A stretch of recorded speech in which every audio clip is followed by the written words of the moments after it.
Hi everyone, and welcome to our study in the book of Revelation.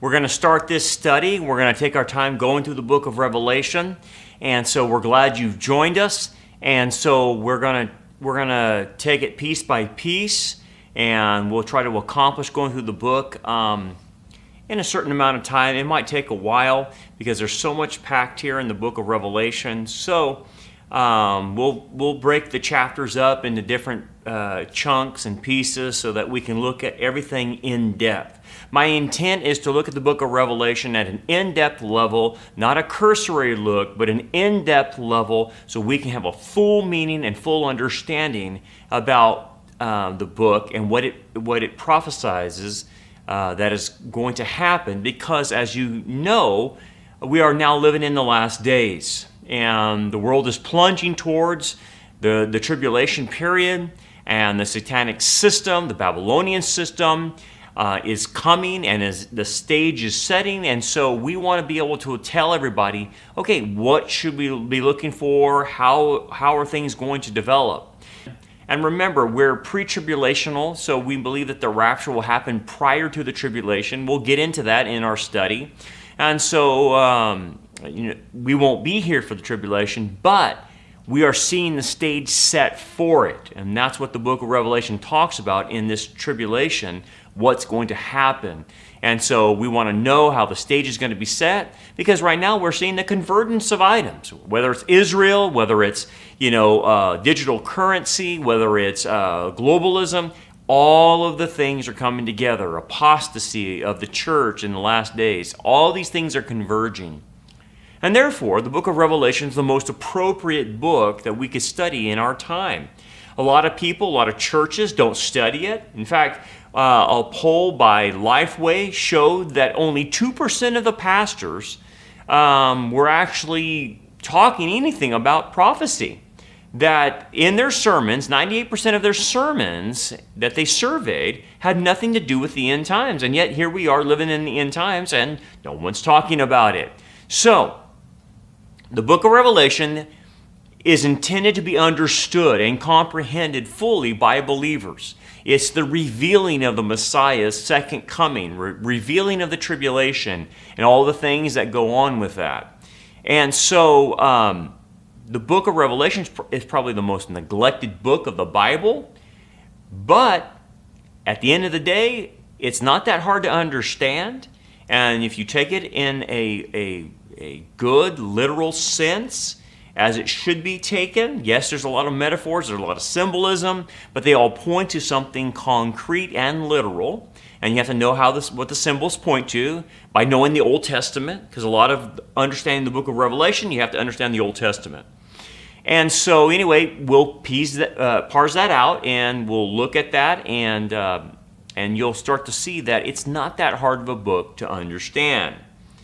And again, for some reason, I don't know why, but pastors and churches neglect it, either because of ignorance, or sometimes they just don't like it, or they're afraid to scare somebody because they're part of the church growth movement, or they just ignore it, they cherry pick through it. They don't want to hurt their crowds, obviously. If they teach it, they don't want to scare people. A lot of people have a reformed covenantal view of eschatology, and so it's not even on their radar. They have replacement theology, and unfortunately, that lends itself to them not teaching prophecy. For them, it's just Jesus returns and that's it. So they have really no eschatology whatsoever. Or some people are dominionists. They think they're going to usher the kingdom in first and then Jesus returns. And so a lot of people have some misunderstandings about prophecy. That's why it's not taught in the church. I will say this. The history of the church has been really bad on prophecy. It started out great, but then once the Greeks took over and they started allegorizing the scriptures, and then Augustine brought his amillennialism and spiritualizing the text came in, we really have now what we call a Catholic version of eschatology in most churches. It stems from the Catholic Church. And so even the Reformers were ex-priests, and they didn't develop their eschatology. They basically maintained Augustinian eschatology, so they never really developed it.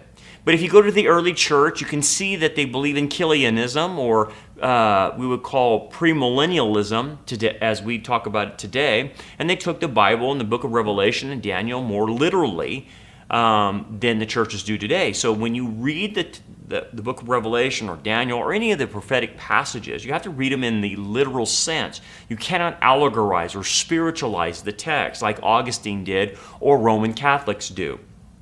And so there's all kinds of reasons the church doesn't teach this. They think it's not going to be popular with the people or whatever. And it's like, we're living in the last days. Things are going on around us. How could you not teach this book? And then there's a lot of people who are Laodicean and they have end times fatigue and they just don't bother me with this information.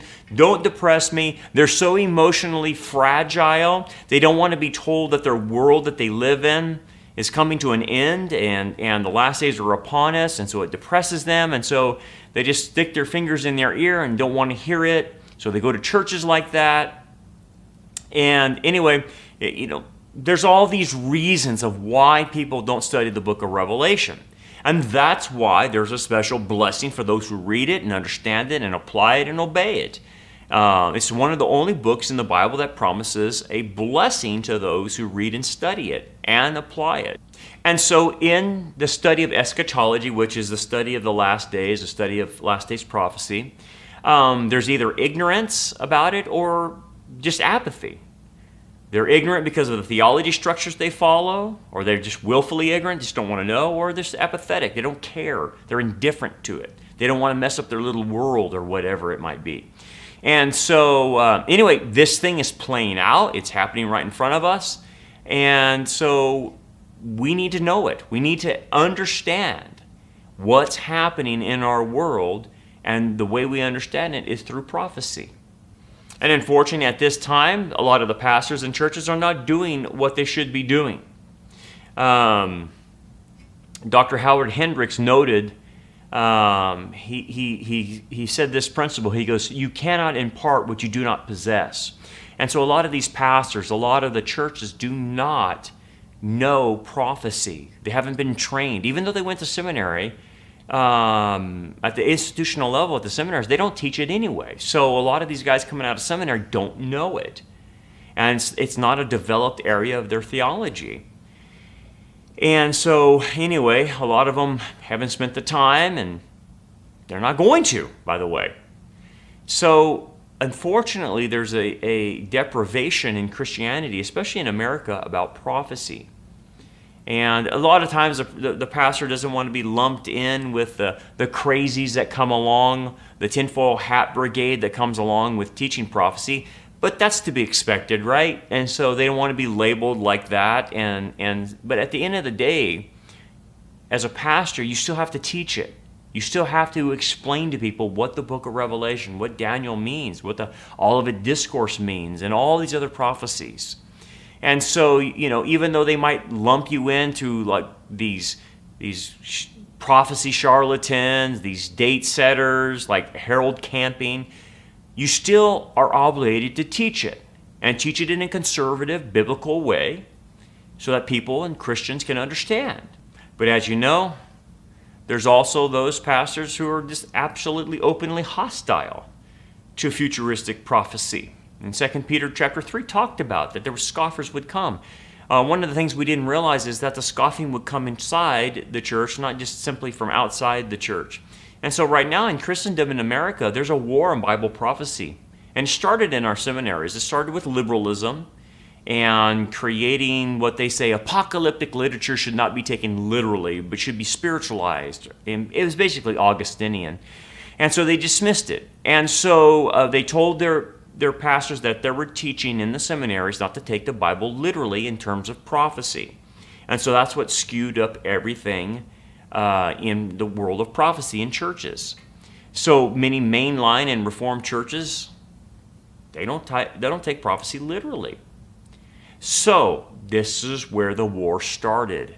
But prophecy is meant to prepare the believers for what's coming. It's meant to create an urgency in them to not only evangelize, but to be sanctified and grow. And it encourages believers' holiness and righteous living And so when you take prophecy out, you're doing Christians a disservice. And the interesting thing about prophecy is that the generation that lives closest to the time when these things start becoming fulfilled, that generation will understand it the best. And Dr. Walvoord made that point at Dallas Theological Seminary. And I remember having a class with Dr. Walvoord. They had brought in to teach a class at Liberty a long time ago, a week-long class. And he mentioned that, the generation that lives closest to the time when these events occur will understand them the best. And this goes back to Daniel chapter 12, verse 4. It says, "But you, Daniel, shut up the words and seal the book until the time of the end. Many shall run to and fro, and knowledge shall increase." And it says, "Go your way, Daniel, because the words are rolled up and sealed until the time of the end." And so the idea of the knowledge, in the Hebrew, it's not just knowledge in general, it's the knowledge. And the knowledge refers back to the prophecies Daniel was making. Well, in his day, he didn't understand a lot of what he was saying. And so a lot of what he was saying was to be sealed up. Well, it is John in the book of Revelation that unseals the rest of this and opens the door for us to understand. And now you and I living in this period of time in which we can see a lot of how these things would come about, understand prophecy better than 2,000 years ago or 1,000 years ago. So the knowledge has increased. We understand prophecy better than we ever have because we live closest to that time. So yes, what Daniel prophesied is happening. The knowledge of prophecy has increased. So as often is the case in the nature of prophecy, that it typically cannot be fully understood until the time of the generation which achieves fulfillment. And so it's 1,000 years ago, they looked at the book of Revelation or Daniel, and it was foggy to them. They understood the general idea of where it was going, but they didn't understand the details like you and I. Like, for instance, you and I could understand the mark of the beast pretty easy of how one person can control the whole world by them taking a mark, and that would allow them to buy or sell. We could understand how that could possibly happen. We understand what a digital currency. We understand what artificial intelligence, which John seems to hint at in Revelation 13. We understand those things. And so it doesn't take a lot of faith to believe that because it's so evident in front of us. So that's the great thing about living in the days in which things are fulfilled. You understand them better. And that's where we're at. And we want to take each item and look at them in depth to see how things are developing right now. As we now jump in to get ready to study, here's the first principle that I want to make. We must understand that once the day of fulfillment comes, there will be no delay in its execution, is the idea. So if you look at Revelation 1, it says this: the revelation or apocalyptis, which the Greek means a disclosure. So the revelation or the disclosure of Jesus Christ, which God gave him, the idea of God gave him, thus this is talking about divine authority, and the origin of this is emphasized. It's the direct word of God is given, obviously, about Jesus Christ and the information coming through the Messiah from the Father. And most interpret it as information hidden now, which is now revealed, and it's coming from Jesus, okay? So it's something hidden, but now revealed. And again, that goes back to the sealing up of prophecy in Daniel 12:4, and now it's revealed about Jesus, and more is revealed about the rise and fall of kingdoms, judgments on the earth, final judgment, the millennium, the eternal state, etc. And it goes on to show his servants, to unveil his plan and purposes to his doulos. The doulos is his servants, a special kind of servant, a servant who stayed with his master out of love, who was once set free. And so he's showing us believers what the program will be. about the future events and about himself and the second coming and all the things that transpire in the book of Revelation. And then he says, which must shortly take place. It's in take. It is the Greek word that's used for this. It means a season of time, and it's probably referring to Daniel's reference to the time of the end, right? And it's not that the event will necessarily occur immediately. That's not what John is saying. But it is the next event that'll happen. In other words, it means that once the day of fulfillment comes, there will be no delay in its execution, is the idea. It will happen suddenly. It will happen with rapidity in its execution after the beginning takes place.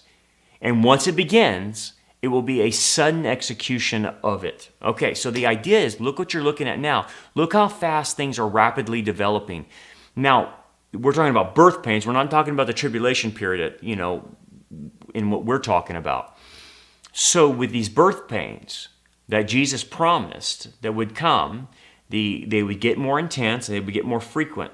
And what we're noticing is the rapidity of that once these birth pains start, things have started to develop. Look in the last 10 years of how fast things have devolved in the world, morally, ethically. Look at the system of globalism, how fast they've put this into place. Look at the digital currency that they're wanting to enact. Look what happened just this last year through the coronavirus shutdown. Look at all the things they started putting in place very rapidly.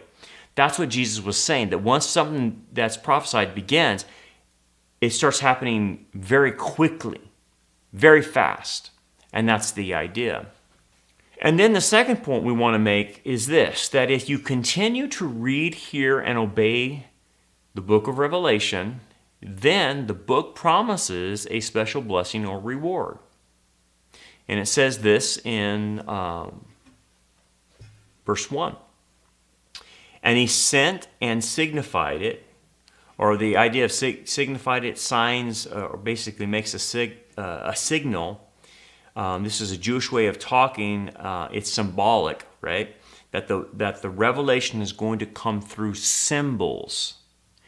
So he sent it and signified it. So this revelation is symbolic. So what you see in the book of Revelation, there's a lot of symbols. But it's not a puzzle. It's not a mystery. The symbolism is explained. So, for instance, there's 404 verses in the book of Revelation, and 278 are an allusion or an allusions to the Old Testament. And so if the symbolism is not tied to an Old Testament passage, what will happen is John will then explain what the symbolism means. So every time you see a symbol, it points to the Old Testament. If it doesn't point to the Old Testament, he explains it. That's how Revelation is being signified. And so all these symbols, though, point to a literal thing. The symbolism is not just symbolism. It doesn't stay at that level, and that you get to pour your own meaning into it. It's symbolic of literal things that will be fulfilled in a literal, normal way. That's what that John is trying to say. So that's why when people approach the book of Revelation, they approach it from a non-literal, allegorical approach. They're approaching it the way Augustine did, the way the School of Alexandria did, which is Greek pagan Neoplatonism, dualism, and all this spiritualizing of the text. That's what happens to people who just simply read into the symbols. That's a wrong approach. And again, it's the dominant view in a lot of churches and a lot of seminaries and a lot of denominations, but it's wrong. And so you'll have some approaches to try to approach the book of Revelation in a historical approach, like postmillennialism, where it's symbolic of church history, which is nonsense. Many in the Reform camp, because of the Reformers, take this view. They take the view of Luther and Calvin on this stuff. Then you have preterist approach, which tries to make everything happen before 70 AD. And again, where did preterism come from? It came from a Jesuit priest, Alcazar, in response to Luther and the Reformers' accusation that the Pope was the Antichrist. So basically, it was in reaction to that. So everything happened before 70 AD, so they couldn't call the Pope the Antichrist. So again, preterism doesn't work, and then it originated out of the Jesuit order of Catholicism. So basically what you have to understand is the literalness of what the symbols point to. And again, Dr. John Walvoord, one of the great prophecy professors and scholars, identified more than 1,000 prophecies in his book, the Bible Prophecy Handbook. And of those prophecies, more than half have literally been fulfilled, which assures us that the other half that are not fulfilled yet but will be fulfilled in the future will also be fulfilled literally. That's how you're to take this. And so once you realize that, the book of Revelation becomes easy to interpret. You just understand what the symbol is, and it points to something very literal. That's simple hermeneutics. So as the early church interpreted the book of Revelation, we interpret it like the early church as well. It was called Kyllianism. That was another word for what we call futurism. That's the best explanation, the most consistent interpretation of the book of Revelation or Daniel or any end times prophecy.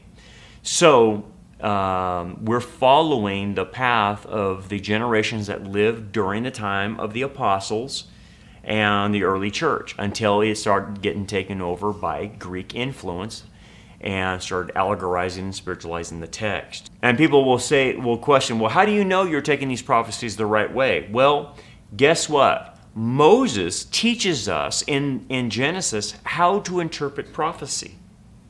So in Genesis, there are 12 prophecies, right, that are made, and they actually come to fruition within Genesis. And all of them are literal. So the rule is, when the plain sense makes sense, don't look for any other sense lest you end up with nonsense. And so we go to Moses to teach us how to interpret prophecy. And basically, there was a lot of symbolism, but they all came fulfilled literally. They literally took place. And so that eliminates bad interpretive methods such as allegorization, spiritualization, or metaphorically taking things. So, we get our cues from Moses, okay? So let's continue in the text, and it says this, by his angel, and maybe this is Gabriel, we don't know, to his servant John. Notice that John is not called an apostle, but simply a doulos, a slave, a servant, his servant John, a doulos slave. It's the humbleness of John, right? Because John is writing this. In verse 2 it says this, who bore witness to the word of God and to the testimony of Jesus Christ, to all things that he saw. So the idea that is this, that John is an eyewitness to the risen, glorified Messiah, obviously, and what he saw with Christ in the ministry of Christ, but then also what he saw in the visions about the future. So basically what John is trying to say is that he's claiming that what I'm about to tell you is the truth from God himself. He has unveiled to John what is going to happen in the future. That's what John is trying to get across. So this is not a human speculation on his part or just a mere religious reflection on John's part. He says, I've actually received information from God and I'm going to tell you what's going to happen in the future. So, every person who reads the book of Revelation must make a decision. Either John is conveying precisely what God had said, or John is guilty of deception or lying. Now, as believers, you know John is not trying to deceive or lie. But this is what John is trying to state. It doesn't give you the ability to be neutral on the book of Revelation. Either he's telling the truth and you take it in the literal way that you're supposed to take it. You take the symbols in a literal way and understand the program of God. Or you discount what he's saying and say, well, John doesn't understand what he's talking about. You patronize John in some way. Well, he's sincere, but he doesn't understand things. And you don't take the book of Revelation seriously, which a lot of people don't. That's the problem. And so John doesn't give you any neutral position. You either take what he says or you don't. And then in verse 3, John then gives the blessings, the Beatitudes. There's actually 7 Beatitudes in the book of Revelation. This is the first one of the Beatitudes, the blessings that come with it. So in verse 3, it says, "Blessed is he who reads," and the idea is it's referring to the singular person who reads this in public to the congregation or teaches it. Blessed is he who reads or teaches, and those who hear the words of this prophecy. That's the people in the church, the congregation who hear it. And notice John does not call this apocalyptic literature. He calls it prophecy. Okay? He calls it prophecy. That's important. It's a point. Because people today accuse Revelation of being a genre which they've overlaid on the Bible called apocalyptic literature, and they label it that way so they can spiritualize the whole thing. But you can't do that. Prophecy is not meant to do that. Prophecy is meant to be taken in a literal way once you understand the symbolism.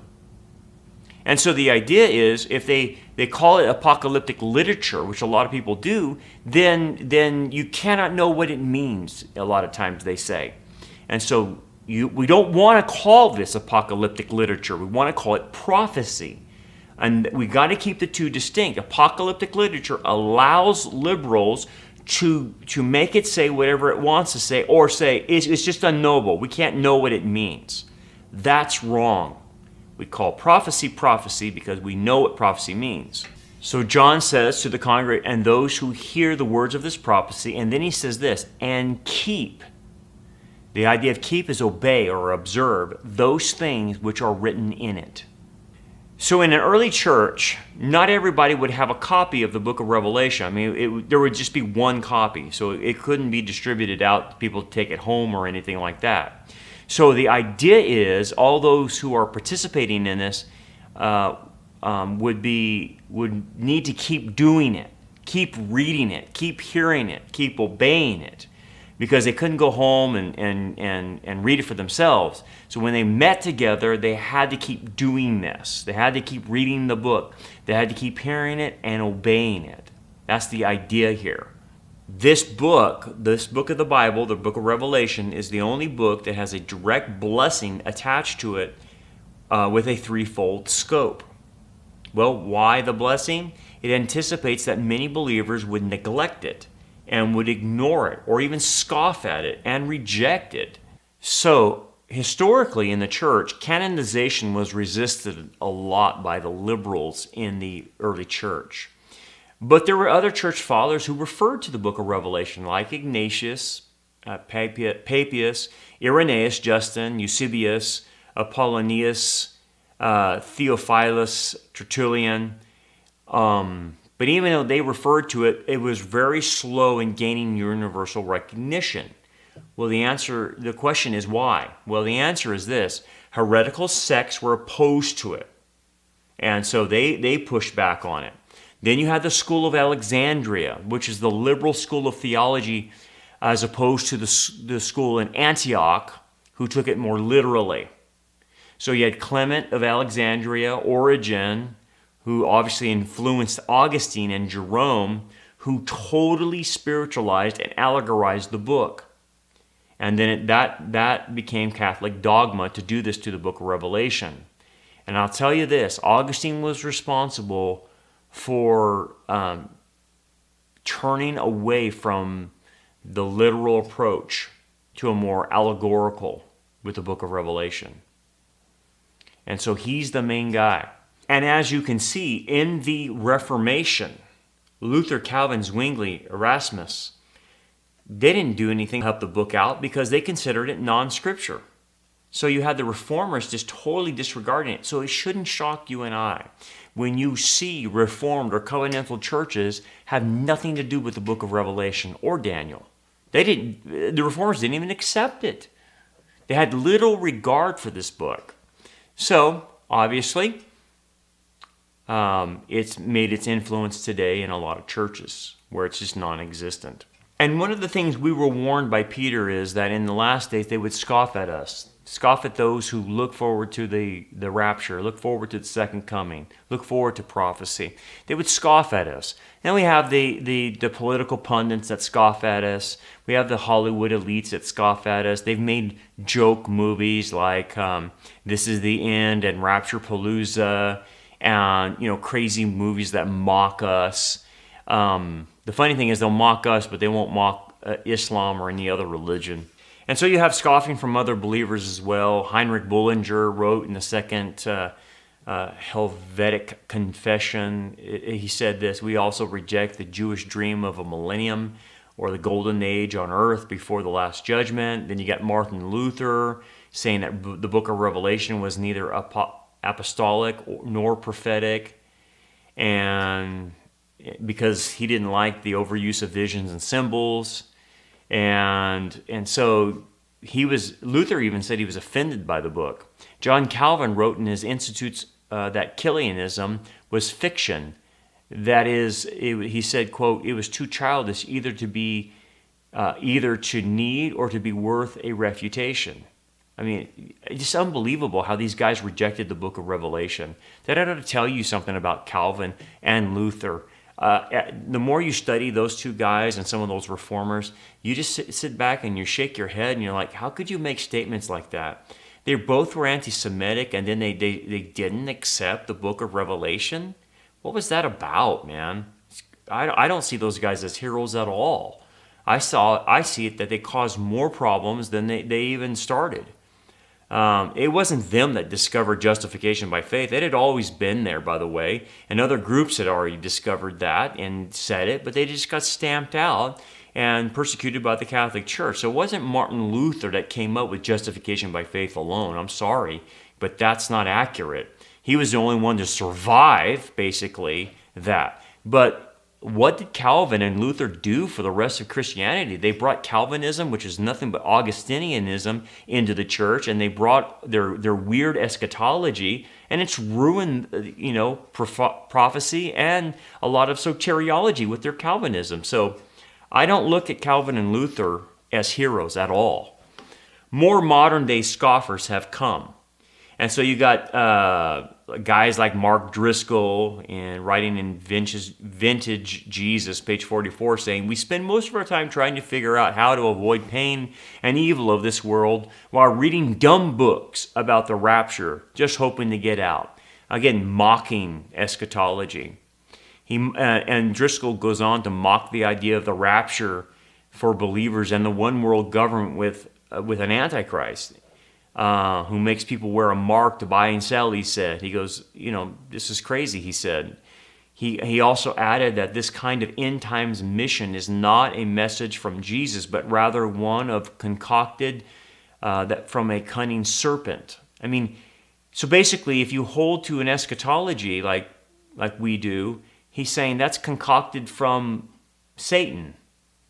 I mean, this shows you what level this guy's on, right? Driscoll mocks the imminent rapture. He claims that the rapture doctrine is evidence of the sickness of American Christians and mocks those who have a goal of leaving this trailer park of a planet, he says, before God's tornado touches down on all the sinners. He's showing you that he's a scoffer.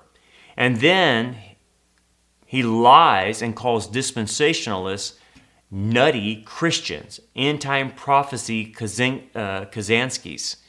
And Ted Kaczynski was the Unabomber. He relates those like you and I who believe in prophecy as a Unabomber terrorist. I mean, just unbelievable, this guy. You have other false teachers like Tony Campolo, who hates dispensationalism and rejects the doctrine of Christ's imminent return. He calls it a weird little form of fundamentalism. I mean, can you imagine? And then he goes on and says that whole sense of the rapture, which may occur at any moment, is used as a device to oppose engagement with the principalities and the powers and the political and economic structures of our age. Again, that's just more scoffing. He says that Christians who make a big thing of their claim that we are now living in the final stage of church history prior to the second coming of Christ have been the cause of extremely detrimental consequences. What? What do you mean detrimental consequences? He goes on in his social justice warrior and says, they discount the Sermon on the Mount. They don't care about the needy, and they have such a negative impact on our geopolitics. And he says, which can only lead to war. So basically, according to him, we are the reason the world is in such a mess, is because of you and I who believe prophecy. We're holding back the progress of this more emerging spirituality that he talks about. And again, this is coming from a scoffer, this is coming from a false teacher, but as Peter predicted, the scoffing is there. Then you have a person like Brian McLaren who mocks the fundamentalist expectations of a literal second coming of Christ with the attendant judgments on the world. I mean, it's just, what are you talking about? Are you not listening to the Bible? And he interprets the book of Revelation not as a book about the distant future, but is a way of taking up the challenges of the immediate present. And you're like, what are you talking about? How are you interpreting the book of Revelation about the challenges of the immediate present? What are you talking about? How do you interpret the Antichrist? Then you have Rick Warren, who famously said that when his disciples wanted to talk about prophecy, Jesus quickly switched the conversation to evangelism. He wanted them to concentrate on their mission in the world. He said, in essence, the details of my return are none of your business. What your business is the mission I have given you. That is a flat-out lie. That is a misunderstanding of the book of Acts and in the first chapter. Jesus didn't tell the apostles, it's none of your business. That's not what he was saying. Again, Rick's a scoffer. And so Warren then in his book, The Purpose-Driven Life, says, he says that by stating that Satan would have you sidetracked from your missions, by studying prophecy obviously, and by quoting Jesus out of context, he says anyone who lets himself be distracted by studying Bible prophecy, he says, from the work I planned for him is not fit for the kingdom of God. And it's like, Rick, you just totally took that out of context. That's not what Jesus was saying in the book of Acts. He was talking about the kingdom, and they wanted to know if he was going to establish the kingdom at that point in time. And so, man, you cannot get more scoffing than that guy. Then you have Dan Kimball, who describes how he rejected dispensational theology and the doctrine of the imminent rapture and moved from his current position that the kingdom of God is here and now. Okay, that's classic kingdom now stuff. Then you had Ed Stetzer, who said it's wrong to worry about whether the rapture is imminent. He said when the disciples had an inordinate interest in the end times, much like we do today in North America among evangelicals, Jesus said, do not get focused in on that. That's totally wrong. Jesus was not saying not to focus on the end times. So then you have Oz Guinness and David Wells, who said that these Christians who recognize globalism as an end time sign have a distorted view of Christianity. I mean, unbelievable. Then you have Robert Schuler's advice to young church leaders: don't let eschatology stifle your long-term thinking. And obviously that was quoted by C. Peter Wagner in one of his books. And then you have other people like Hank Hanegraaff, who said dispensationalism is associated with a cultic fringe like Mormonism. That's page 44 in the Apocalyptic Code. Hank Hanegraaff labels pre-tribulationalism as blasphemous. And then in one of his books, The Fuse of Armageddon, Hanegraaff blames evangelical Christians for causing Middle East terrorism.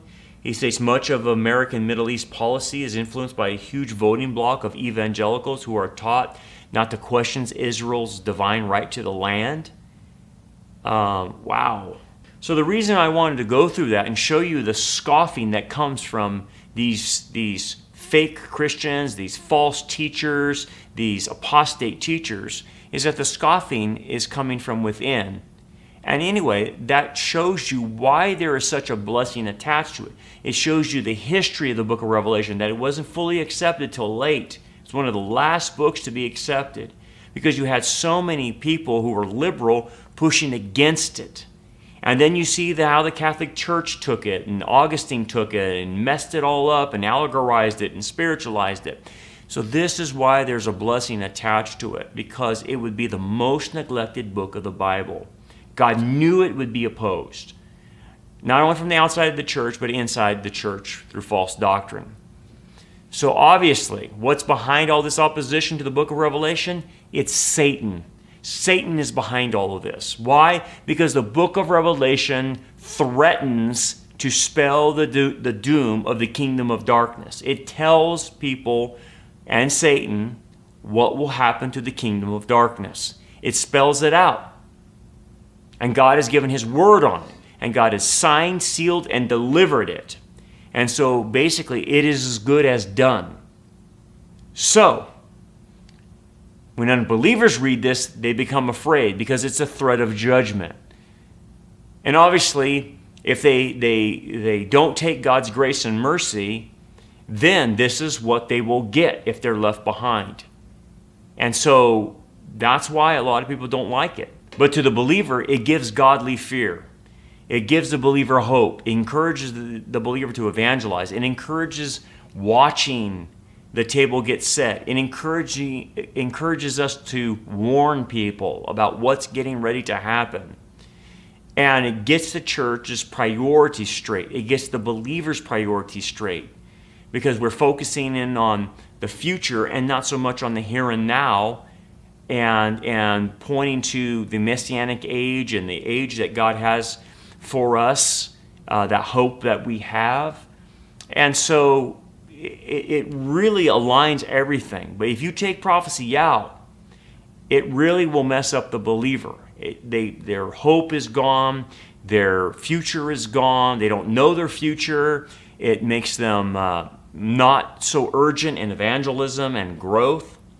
So you can see why the devil's strategy would be to misalign the book of Revelation and get it off the radar. And now what's happened? When the book of Revelation is not on the radar, what does the church get into? Social gospel, social justice stuff. And that's the new fad that churches do. They don't think about the future. They're trying to create a paradise on earth through social justice. And so the last point I want to make before we conclude is this. We must watch for the things contained in prophecy and be on the alert for the fulfillment of these things. So the idea is we're to be a watchman on the wall. And as you watch these things, these tables start getting set up for what's going to happen in the tribulation, we're to warn people. We're to let them know about what's happening and where this is all going. We need to get the truth out to people. And so in verse 3 it says, "For the time is near." Now the idea here is that the season is near. It's the Greek word kairos, or era, or season. Obviously it's later than it's ever been. And the tribulation obviously is next on God's calendar. And the rapture comes before that, obviously. But the big prophetic event in the book of Revelation is the tribulation. That's what it's talking about. So with all that said, we have the birth pains that are happening prior to the tribulation. You have the rapture that's going to happen prior to the tribulation. And there's a lot of other pre-tribulational events. The setting of the stage is all happening. And therefore, we have the duty to warn people, to let them know, hey, the time is drawing near. Don't be left behind, because the rapture is going to happen. And the rapture could happen at any point in time. And then when you see the setting up of the global government, the setting up of the digital currency, the global religion, the global economy, all of that is prophetic. We're supposed to sound the alarm saying, this is where it's going. And so we're in the prophetic calendar of the last days. And as Jesus noted, he said you wouldn't know the day or the hour. That's true. But Paul then comes in 1 Thessalonians chapter 5 and he says that we would recognize the season. That we're not in darkness, but we're in the light, he says in 1 Thessalonians chapter 5. And therefore we would recognize the season that we're in. Not the day or the hour, but the season. And so the season we're in is the last days of the church age. And obviously the stage is setting for the tribulation. So let's make an application before we go. The application is this. Many of us who are studying prophecy are awake to it. We understand what's happening. We see the convergence of things, but many Christians still sleep. There's a reason they're sleeping. There's a reason they're not paying attention. They're not staying spiritually alert. And a lot of it has to do with the churches they go to, the pastors they follow. They simply don't care about prophecy. But unfortunately, the world is going in this direction. We're seeing it and witnessing it. And hopefully, people are going to wake up. That's my hope, that people will start waking up to what's happening when they see all these things start going down like they have been in this last year. The remnant seems to always get it. They're always alert. But we're hoping more of the Laodicean element wakes up to this and becomes attentive to prophecy. It's the weirdest thing that here we are in the convergence of all these prophecies, and all these table settings are starting to happen, and yet the believers in the American church and Western society are the most ignorant of prophecy. And again, I don't know if it's willful or just because of the churches they go to. They just don't know it. Maybe they just don't want to know it. I don't know. But now it's time to wake up. And it's time to start becoming alert. Start paying attention. And start paying attention to what the world is doing, where it's going, so that we can prepare. See, Francis Schaeffer said this a long time ago, and he's right. He goes, one of the things that's going to lull people to sleep, well, I should say two things, he said, that's going to lull people to sleep is personal affluence and personal peace. Personal affluence has to do with wealth. Obviously, wealth can put you to sleep. You still care. And the other one is personal peace, which means that someone would just wants to be left alone. They want their little house. They want to come home, not be bothered by the outside world, and pretend that none of this is happening around them. He says if someone could be convinced of that, and you couple that with personal peace, it'll put them to sleep spiritually. And it has. It's put a lot of Christians asleep, unfortunately.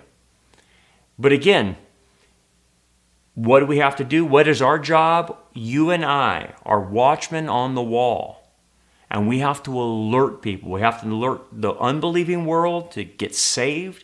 And we have to alert the believers who are spiritually asleep, the Laodicean element, and to get them awake as well, because Jesus is returning soon for the church. And this whole thing that we see setting up is going to go lead right into the tribulation period. So let's wake up, let's be alert, and let's warn and not be silent. Well, that brings us to our conclusion. Remember to watch our other videos, watch our prophecy updates as we talk about current events and how they relate to things. But in this study, we're going to dig down pretty deep into the book of Revelation. I think it'll be worth it. It'll take some time, but you'll understand a lot of things in detail. So continue to study with us. God bless you, and we'll see you next time.